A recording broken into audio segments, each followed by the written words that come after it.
Ketika kita hanya cuma mencari kelebihan di dunia saja, mencari pandangan uang baik untuk kita saja di dunia yang rugi, akhirnya kita melupakan agar tugas dengan kewajiban kita kepada Allah Subhanahu wa taala rugi.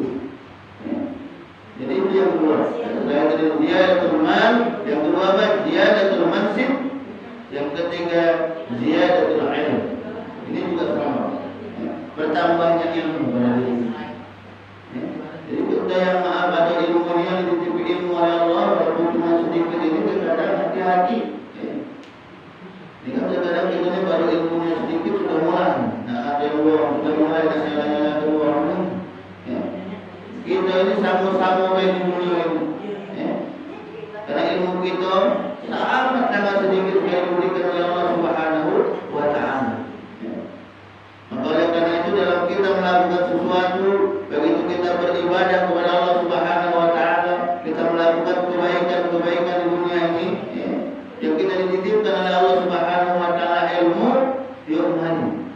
Kita bergunakan ilmu itu dengan sebaik-baiknya. Kita amalkan ilmu yang kita miliki walaupun cuma sedikit.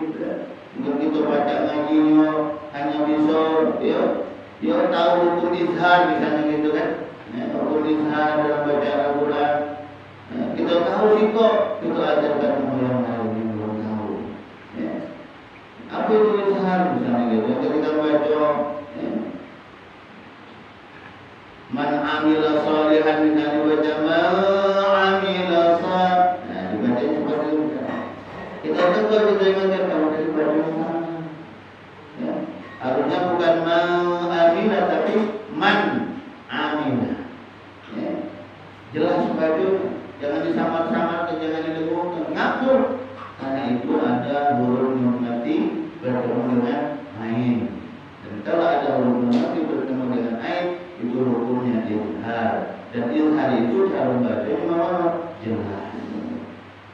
Tahu itu baik karena baru belajar ya. Namanya baru belajar, kita baru belajar sama ustaz mungkin kan. Ketika dalam lingkungan kita mungkin bermajelis, ngaji sama-sama di musola kita ini. Ada yang baca itu sama, kita tahu, ajarkan. Walaupun hanya baru satu ilmu yang kita dapat. Itu ajarkan. Baldihu anni walau ayat. Sampaikanlah sesuatu itu walaupun satu ayat. Jadi ilmu yang kita miliki, ilmu apa saja? Dengan ilmu hitam, misalnya tidak. Ilmu hitam, ilmu ajar malim dan bersahur, ya. Ilmu yang bisa memberikan kebaikan, tidak merugikan uang.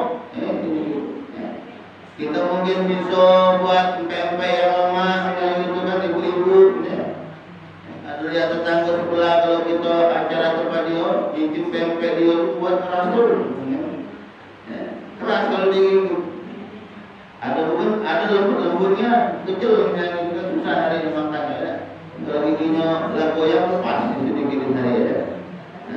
Kita tahu buat taruh macam bagus, kita tanya benar-benar sama kalau kemarin buat main bahan ini salah kalau buat makanya hasilnya kurang enak, bempeknya kurang, bempeknya mungkin terlalu kecil, harusnya orang ini cara buat, nah diajari bisa orang itu buat pempek dan enak, maka itu menjadi amal ibadah kita, amalan jariah kita. Ilmu yang kita ajarkan kepada seseorang yang tadinya tidak tahu menjadi tahu, maka itu insya Allah akan menjadi amalan jariah buat kita. Jariah. Selama-lamanya kita dapat pahalanya dari Allah Subhanahu wa taala, diberikan oleh Allah Subhanahu wa taala kepada kita. Dan dalam hadis itu dikatakan, "Idza mata ibnu Adam, inqata'a 'amaluhu illa min thalathin, shadaqatin jariyatin, al-'ilmu yuntafa'u bihi, wa waladin salih yad'u lahu." Ada tiga hal yang pahalanya tidak akan terputus walaupun kita sudah kembali kepada Allah Subhanahu wa taala. Terus mengalir pahalanya. Apa itu? Yang pertama, sedekah jariyah. Sedekah jariyah. Jadi tadi kami katakan di awal, kita yang dikasih banyak harta, mengenai harta ini bisa memberikan kebaikan orang lain, kepada orang lain, bermanfaat kepada orang lain, kita sedekahkan sedikit harta kita. Untuk kemaslahatan umum, untuk kemaslahatan umat, musola kita juga kita ada rezeki. Oh, musola kita ini dan enteng-enteng ada yang buat motor misalnya gitu kan, kita ada rezeki, kita berbagi. Jalan mungkin kita lihat, oh jalan gitu ini lebih banyak bolong-bolong, daripada buat polisi tidur malah tuh nampol jalannya. Ini kan terkadang kita berduluan buat polisi tidur daripada gereja di jalan ya Pak. Iya. Dan kata sampai tahan waktu kali kapal di kepala di jalan. Sekarang kita tren aja berarti. Kali kapal itu lebih murah gitu ya. Iya kali kapal. Ada yang baru lagi kami kemarin cara itu ada di wilayah seberang sana bukan juga tempat itu. Ya sento juga di panggung di jalan. Iya. Saking buat tadi kan perjuangan. Ya maka ada dia alasannya biar motornya tak kumpul gitu. Kadang yang kumpul yang itu lah. Iya, oh yang itu lah, yang lain itu lah. Tinggal diingat kembali kalau kita sama-sama bisa lebih tahu kan. Mana biarnya orang itu lah. Tak mungkin tak kita tak main dan tak motor tidak mungkin apalagi kami motor lama. Kira-kira beda. Ya, tahu tinggal yang putih itu lah. Jadi yang tadi sekali lagi kita harus bisa memilah mana apa yang kita lakukan itu, apa yang kita perbuat itu bukan menjadikan mudarat buat orang lain. Akhirnya orang lain doakan kita, nah itu kan alhamdulillah doakan kita yang jelek. Jadi makanya kita berbuat itu yang kalau bisa memang punya manfaat buat orang lain, walaupun cuma sedikit, Tadi kami katakan cuma nampol jalan yang rusak sedikit, tapi subhanallah. Kita melihat yang begitu ini ada segala macam misalnya gitu kan. Dalam banjir depan rumah kita, mana nih caranya kita sama-sama berupaya? Sedikit. Jadi karena yang namanya berbuat itu kan melakukan sesuatu itu. Kalau kita memang ada harta ya dengan harta kita. Kalau kita udah kasih harta tapi kita ada tenaga ya dengan tenaga kita. Tenaga udah kasih, harta udah kasih tapi kita ada pemikiran. Oh kita di sana ini kemana dia ini sampai dengan pemikiran kita. Jadi banyak cara untuk kita melakukan kebaikan-kebaikan. Banyak cara sekarang. Jadi melalui apa dengan ilmu. Dia ada ilmu. Jangan sampai dengan ilmu tadi tidak memberikan kebaikan kepada kita rugi. Jadi sekali lagi kita yang ada ilmu, yang belajar terus majelis, jangan lupa. Setelah kita belajar, kita pun tetap mengamalkannya, mengaplikasikannya dalam kehidupan kita sehari-hari. Agar ilmu yang kita dapatkan itu bisa bermanfaat untuk diri kita sendiri, bermanfaat juga bisa untuk orang lain. Karena pepatah Arab itu mengatakan al-ilmu bila amali kasyajari bila thamari. Ilmu yang tidak diamalkan itu bagaikan pohon yang tidak ada buahnya. Pohon yang ada buah.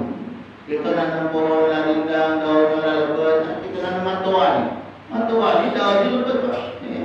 Nunggu kita sudah daunnya lebat lah bagus ini itu ada yang kita tunggu lagi selanjutnya apa buahnya? Buahnya apa? Buah daunnya lebat, banyak ronjol yang nyambung sering kan? Tapi buahnya masih ada buah-buah. Akhirnya apa? Karena ada sahabat tadi ditebang. Dan sudah ditebang dalam dari itu tunas dengan nyesel. Kamulah ketebang matua tetangga itu nanamnya bareng dengan aku di lagu buah. Untuk itu udah ditebang gitu kan matuanya tadi kan. Kenapa? Ya itu tadi. Begitu juga dengan ilmu tadi. Kita banyak belajar, tapi tidak diamalkan, masih kurang manfaat. Baru dapat untuk diri kita baik. Karena tadi kami katakan di awal, kita bersama berusaha apa yang ada pada diri kita, ilmu itu bisa bermanfaat untuk diri kita sampai kita akhir kembali kepada Allah Subhanahu wa Ta'ala. Bagaimana kita kami katakan di awal tadi. 3 hal yang insya Allah selalu mengalir. Tadi diawali dengan apa? Shadaqatin jariyatin, al-ilmu yuntafa'u bihi, wa walidin salihin. Jadi ilmu. Jadi terkadang ilmu ini kalau kita tidak pergunakan bisa jadi menjadikan kita menjadi orang-orang yang sombong, merasa kita paling pintar, merasa kita paling hebat. Oleh karena itu kita harus selalu mengingatkan diri kita sendiri, mengingatkan diri kita agar bagaimana jangan sampai dilalai dari apa yang Allah titipkan kepada kita. Yang terakhir yang menyebabkan segala kita negara lalai, ziyadatul ta'ah, bertambahnya ketaatan dalam diri kita. Ini juga hati-hati. Jangan dikira maaf kita yang rajin ibadah, sholat selalu rajin kita dan digoda oleh iblis. Namun yang namanya iblis, syaitan mencari celah agar bagaimana kita yang tadinya sudah ibadahnya bagus kepada Allah, taat kepada Allah, ibadah itu rusak, tidak punya nilai di hadapan Allah Subhanahu wa taala. Kenapa? Karena iblis yang menggoda. Ya, pintar banget, dibisikinnya baik. Ini tahu Pak karakter gitu. Oh, kalau aku goda dia nyuruh sholat tak mungkin. Pasti dia nak sholat itu, karena dia memang untuk sholat itu sudah dijadikan sebagai bukan kewajiban tapi kebutuhan. Jadi kalau ibadah sholat ini sudah kita jadikan kebutuhan, kalau kita tidak melakukan sholat langsung terpindah. Kamu bayar dengan makan itu Pak kebutuhan gitu. Kalau di rumah ada kasih beras, gerejo kita nyari. Gerejo kita jadi kepala, jadi kaki jadi kepala. Gerejo mana caranya? Bini kita, anak-anak kita berusaha gitu. Nah itu juga dengan ibadah kita. Jadi saya tahu. Oh berarti kalau digoda dia tidak baca, kita goda cara lain. Kita bisikkan baik di hati dia, mana mulai dari dalam hati itu ngomong, terus mulai lewatannya, rumahnya dekat musuh, jadi gitu kan, adam kedengaran, tapi tidak masuk semua. Ini kata saya tadi mulai bisikkan kita tadi. Kita yang insya Allah diberikan insya Allah istiqomah dalam ketaatan. Tapi tetap saya tetap membisikkan. Sekali masih aman, kedua kali main itu lagi, dibisikkannya lagi. Ada sama suruh yang ada suruhan, diundang dikasih tahu dia datang, datang juga. Oh dasarnya dia masuk rakor yang mati. Nah, ini kalau sudah mulai